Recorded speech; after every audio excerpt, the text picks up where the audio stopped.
The political landscape in Tigray is increasingly volatile, as recent discussions between the region's leadership and Ethiopia's federal government have escalated tensions.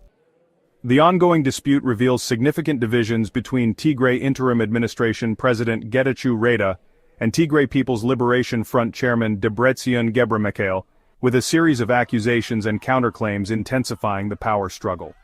Following discussions with Prime Minister Abiy Ahmed in Addis Ababa last week, Getachew accused Debretsion and his allies of deceiving the Tigrayan populace through secret negotiations with the federal government. Conversely, Debretsion's faction condemned Getachew's attempts to fortify federal relations as acts of treason. This exchange of recriminations underscores the widening chasm between the two factions. Analysts observe that Debretsion's allies are accusing the TIA of undermining Tigray's self-governance, especially amidst ongoing security challenges in regions still under Eritrean control. Furthermore, they resist the disarmament of the Tigray Defense Force, cautioning that integrating it into Ethiopia's national defense could jeopardize the region's autonomy.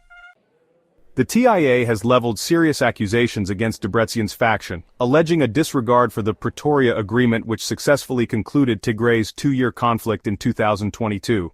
In a recent development, the administration has suggested that Debretsion's group is deliberately minimizing the agreement's importance, potentially inciting unrest and threatening the peace process.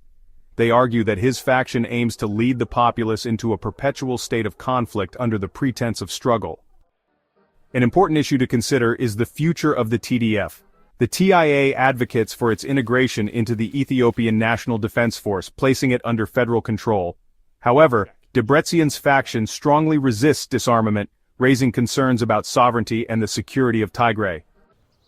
The internal division within Tigray poses a significant risk to the region's stability, especially during this pivotal phase of its recovery.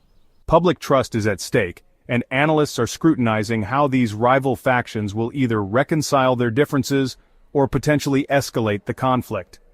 The current developments underscore the fragility of Tigray's political landscape as it attempts to balance federal cooperation with regional autonomy.